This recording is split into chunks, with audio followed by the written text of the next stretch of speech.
Welcome to Ultimate Survival Gear. Today, as you guys can see, I have another pair of Vibram shoes for review, and these are Vibram V-Train 2.0, and as Vibram calls them, fitness and cross-training shoes. Well, let's take them out of the box and we'll start the review. Now, as some of you already know, this review is not just a regular shoe or boot review. This review is specifically for my Ultimate Survival boots section, and I know these are not boots, but here is the situation. If you were surviving, if you have to leave your house and you had to walk, you had to run, you had to do all of these things to survive, right? And you got to the point where you had to climb up something, you had to be super lightweight, super quiet, maybe crossing the river, or I don't know, something tactical, getting into the building, doing whatever's necessary as part of your survival adventure, right? And you had a pair of lightweight shoes in your backpack.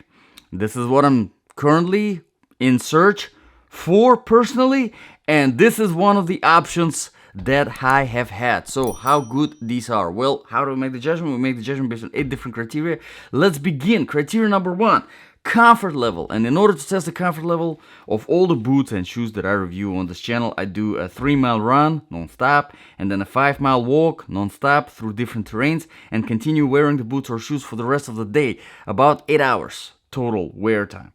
So overall, this is so far the best comfort level of the Vibram shoes that I have reviewed on this channel. And let's start with a few things, right? First of all, the weight. The weight. Now, this is going to be definitely heavier than some of the Vibram shoes because of a bigger, more stronger outsole and more stuff going on. But let's see exactly. This is size 9.5, 10. That's how they have their sizing set up.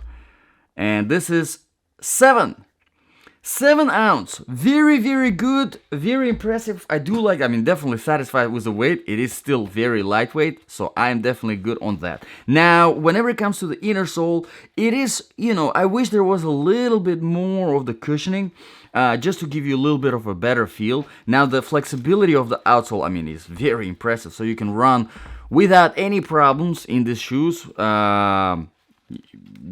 Actually, it's important to run properly in these shoes.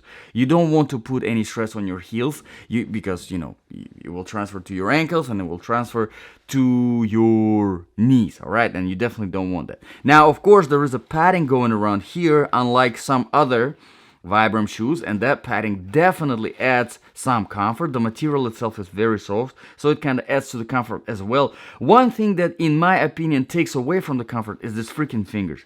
I am not a fan of these fingers. I don't really see the point of having them. To me, that's just honestly silly. But, if you do like them, you're gonna appreciate them.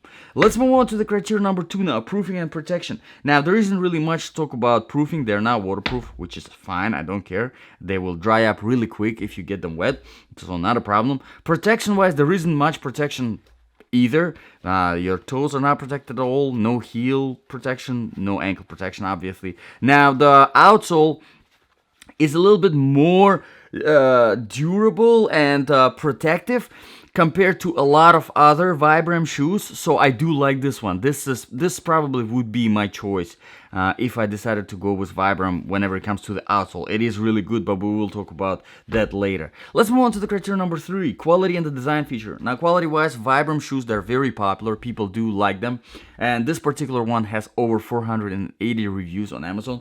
Almost 5 stars, so people like these shoes a lot. Now, whenever it comes to the design features, usually I talk about the lacing system here, and lacing system here is my favorite. I love it. It's really good.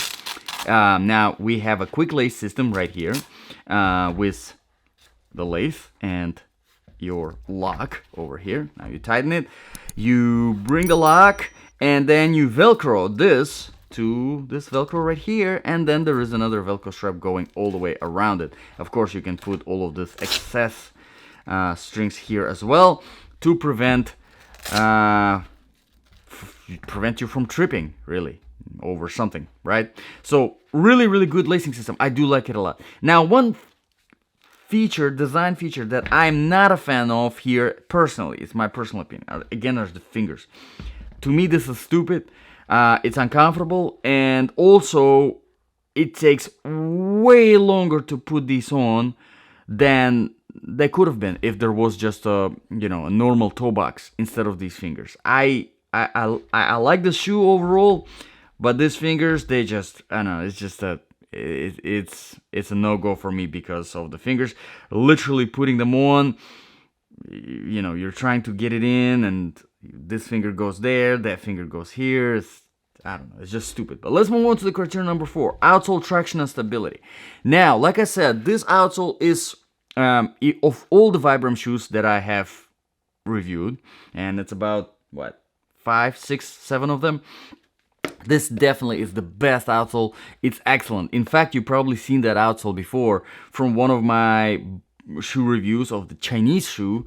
It was either within, or whatever the hell, or Oppenheimer, Oranginer, something like that, right? One of them Chinese knockoffs. And this is where they stole that outsole from. And my complaint was that the design is fantastic, well, because they didn't design it themselves, but the rubber was terrible quality. Well, here the design is fantastic and the rubber quality is fantastic. So it's a really, really good outsole. I mean, for anything. It handles well. Now, whenever I do my run and my walk that I mentioned in the first criterion, I do it on a variety of different surfaces. Older asphalt, tarmac, dry sand, dry grass, wet grass, rocky road, concrete, rubber, marble, tile, rock wall, so a lot of stuff. And this performs well on everything. It has great amount of aggression, great amount of flatness, as you can see. Overall, it's pretty flat. And it even has this stuff that makes it much, much, much better for climbing trees, rope. It even says rope traction here on this side. So, very impressive. I love the outsole of the shoe. It's not very thick. It's super thin. So, it's not going to give you a lot of protection. Don't step on anything too sharp. But whenever it comes to the stability on different surfaces, excellent, excellent job there. The best outsole of all the Vibram shoes that I reviewed on this channel. Let's move on to the criteria number 5, temperature. Obviously, no point to mention cold temperatures here. But whenever it comes to hot temperatures, there's something about Vibram shoes and the material that they use that makes your foot overheat, which is kind of weird. It doesn't make sense because this is supposed to be super light, super breathable, but instead you do feel like your feet are sweating. Not very good. All right, so Vibram, I hope you guys are watching this review. You're probably not, but if you are, take a look at that and see what you guys are doing with this fabric. Something makes it hot across all of your shoes.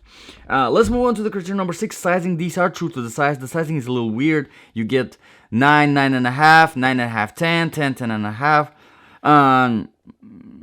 So if your shoe size 9.5, I would probably go with 9.5, 10, instead of 9 to 9.5.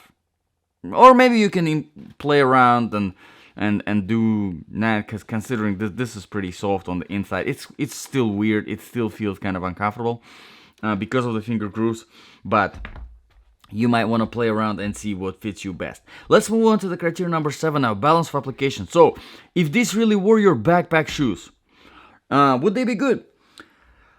Well, here's the thing. One of the things that I keep in mind, besides the comfort, besides, the outsole and all of that sort of stuff, the lightness of the shoe, is the ease of putting them on. I mean, think about it. You're in a survival situation. You get somewhere where you need to really quickly, climb it up, or, the river, cross the creek, something like that. You want to be quick about it. You want to take them out, put it on, and go. Not exactly the case here. I mean, it doesn't take forever to put them on, but it does take forever to put them on because you keep sticking your fingers into the wrong freaking finger. I absolutely do not see zero point of having these fingers separated like that. I'm not a fan of that. I know some people like that. Well, everybody has their different opinions, different preferences, but to me, this is just pointless.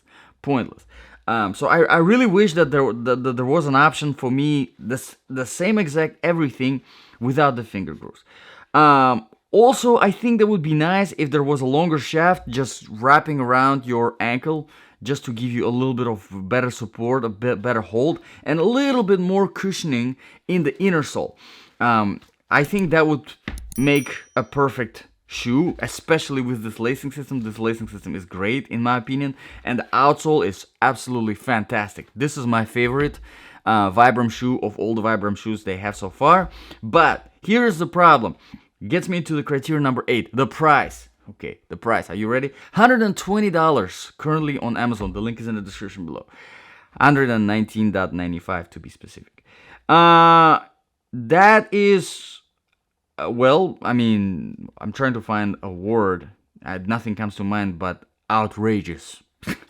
For $120, I can get an amazing pair of Salomon hiking boots that are waterproof, that have the best outsole on the market, that have the best comfort level on the market, that are still lightweight, that I can use in the winter, in the summer, in the spring, in the fall, in the water, even climb with them because they're fairly lightweight.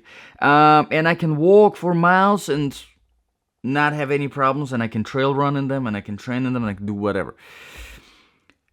Now, in this, you can do some of those things, obviously. But I'm not entirely sure how the $120 are justified here. Yes, the outsole is fantastic, the rubber quality is fantastic, but there is really not much anything else other than the outsole here. So, definitely on the pricier side, and the thing is, you know, sometimes things that I review on this channel are on the pricier side. And I look at them and I say, you know what? Okay, well, that's fair. It's worth it. Here, I don't really think it's worth it. But if you're the consumer, so it's up to you to make that decision. So let me know in the comments below, guys. What do you think about this review? What do you think about these shoes? If you found this review helpful, please consider subscribing to this channel. That definitely helps. Thank you very much, guys, for watching, and I will see you guys in the next video.